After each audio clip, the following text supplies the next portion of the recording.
Halo, selamat datang kembali di podcast IWPI bersama Pajak Smart. Nah, di episode kali ini seperti biasa kita sudah bersama dengan Bapak Rinto Setiawan selaku Ketua Umum Ikatan Wajib Pajak Indonesia. Halo Pak Rinto, apa kabar? Ya, sehat, Mbak. Ya. Nah, untuk di episode kali ini kita akan membahas terkait fakta integritas ya, Pak ya. Iya, betul, heeh. Seperti biasa, silakan Pak Rinto untuk di-share terlebih dahulu materinya. Jadi kami dari Ikatan Wajib Pajak Indonesia baru saja melakukan ini, Mbak, ya, mendaftarkan sengketa informasi publik, Mbak, ya. Nah, ini kelihatan, Mbak, ya. Nah, ini Komisi Informasi Pusat, Akte Registrasi Sengketa, nah ini, Mbak, ya, 29 Juni 2006. Nah, ini melawan Kementerian Keuangan, Cekri Pengendalian Pajak. Hmm, ini terkait apa? Ini kelihatan, Mbak, ya? Ya, Silakan, Pak. ya, oke. Ini, Mbak, ya.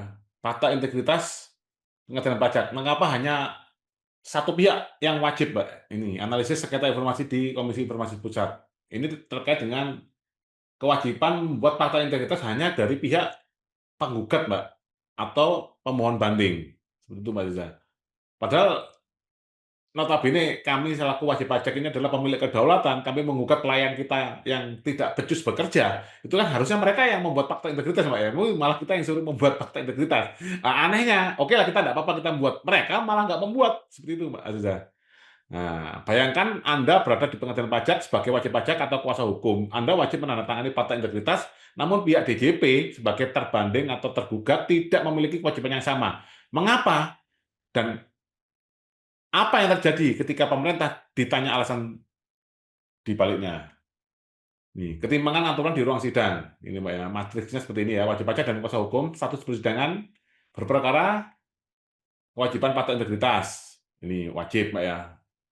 Ini DJP atau Direktur Jenderal Bea Cukai atau Direktur Jenderal Pajak itu tidak wajib, Pak, untuk membuat fakta integritas. Kedua belah pihak berhadapan di depan majelis hakim dengan status setara, namun kewajiban integritas di atas kertas hanya dibebankan kepada satu pihak. Anomali inilah yang memicu permohonan informasi publik. Ini, Pak. Padahal seperti yang kita ketahui, ya berapa persen sih, Pak, pegawai DJP dan Bea Cukai ini yang masih bersih itu? Seperti itu aja, Mbak Aziza. Nah, ini, Mbak, 2 pertanyaan sederhana kepada PPD Kemenkeu.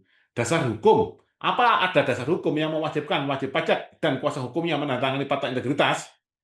Yang kedua adalah alasan ketimpangan, mengapa kewajiban tersebut hanya berlaku bagi wajib pajak, sedangkan pihak DJP tidak diwajibkan. Pemohon tidak meminta perubahan aturan. Pemohon hanya meminta kejelasan. Pertanyaan kedua adalah inti dari perkara ini.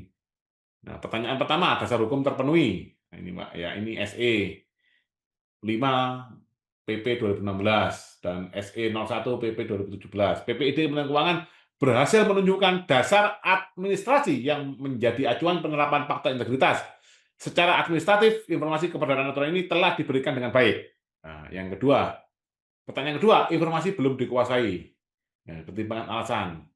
Ini, Mbak, saat ditanya mengapa aturannya timpang, PPD beralasan bahwa pembinaan teknis pengadaan pajak berada, lagi-lagi, Mbak, ya, berada di bawah Mahkamah Agung. Pasal 5 ayat 1 Undang-Undang Pajak. Jawaban ini sama sekali meleset dari objek pertanyaan. Apakah jawaban itu logis? Ya, ini fakta. Mengetahui dan menerapkan aturan pelaksanaannya surat edaran. Nah, klaim PPID tidak mengetahui alasan dibalik pembuatan aturan tersebut. Yang ditanyakan bukan siapa pembina institusinya, melainkan mengapa kebijakannya hanya berlaku sepihak. Sangat tidak logis jika sebuah institusi mengetahui aturan pelaksanaannya tetapi mengklaim tidak tahu menahu alasan lahirnya kebijakan tersebut. Dasar keberatan pemohon, substansi diabaikan. Jawaban PPID sama sekali tidak menjawab substansi pertanyaan pokok. Yang kedua, kontradiksi logis. Informasi yang diminta berkaitan langsung dengan regulasi SE yang telah disebutkan sendiri oleh PPID. Yang ketiga, fungsi pasif. PPID tidak membantu memperoleh informasi dari pihak yang dianggap menguasainya. Yang keempat, kesatuan institusi. DJP adalah bagian dari Kemenkeu. Tidak logis jika Kemenkeu menyatakan tidak menguasai alasan kebijakan internalnya sendiri. Tanggapan atas PPD memperlebar jarak ini, pembinaan teknis oleh Mahkamah Agung, tata tertib persidangan ditetapkan oleh Ketua Pengadilan Pajak, Hakim Ketua berwenang menjaga ketertiban. Atasan PPD menolak keberatan dengan menambahkan deretan dasar hukum, namun tak satu pun dari deretan pasal tersebut yang menjelaskan satu hal esensial, yaitu mengapa hanya wajib pajak yang diwajibkan membuat fakta integritas. Nah, ini terjadi juga kekeliruan fundamental dalam menjawab ini dasar hukum kemenangan, siapa yang berhak membuat aturan, dan dasar pertimbangan atau alasan mengapa aturan itu dibuat. Terdapat perbedaan tajam antara dasar hukum pembentukan aturan dan alasan lahirnya sebuah kebijakan. Pemohon meminta informasi mengenai dasar pertimbangan atau proses pembentukan kebijakan, namun pemerintah dalam hal ini Kementerian Keuangan terus berlindung di balik kewenangan. Jadi sangat tidak logis, Pak ya. Hanya dia ngomong kewenangan-kewenangan, tapi dia tidak tahu asal-muasal kewenangannya itu berasal. Nah, mengapa ini penting? Prinsip equality of arms. Ini, Mbak. Ini harus seimbang, Mbak. Dalam setiap peradilan yang adil berlaku prinsip equality of arms. Para pihak harus mendapat perlakuan yang seimbang dalam proses beracara.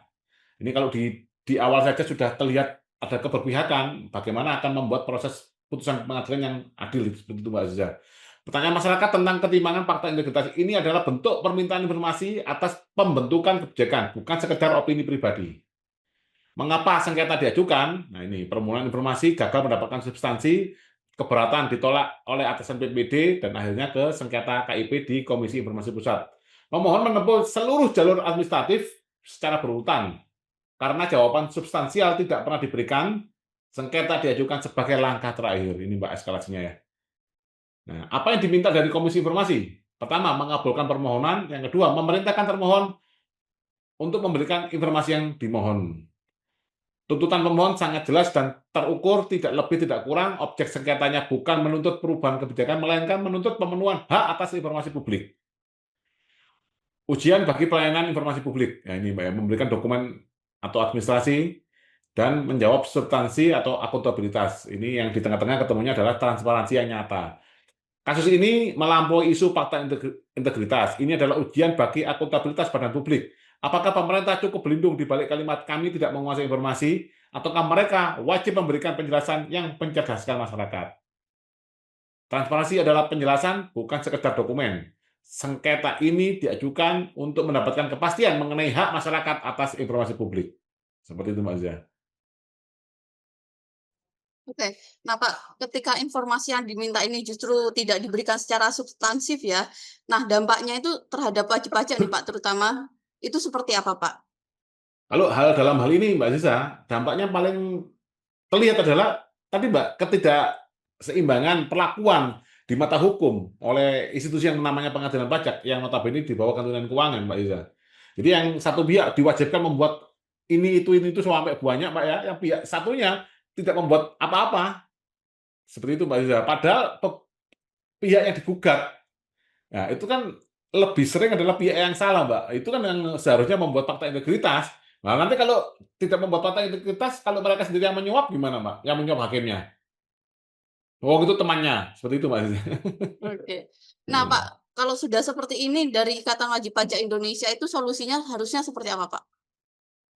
Ya, kalau kita dari Ikatan Wajib Pajak Indonesia sementara ini solusinya harus membuat peraturan yang adil, Mbak, yang sama.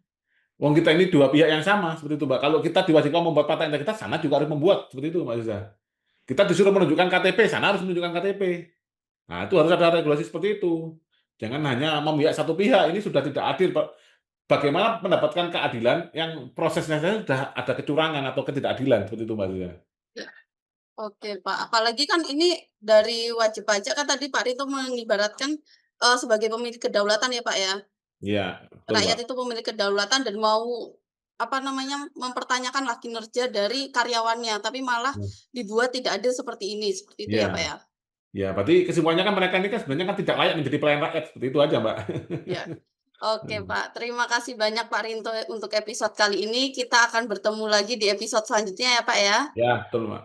Dan untuk teman-teman jangan lupa like, comment, share, dan juga subscribe channel ini. Kita akan bertemu di episode berikutnya. Terima kasih. Terima kasih Pak Rinto. Ya, sama-sama, Mbak.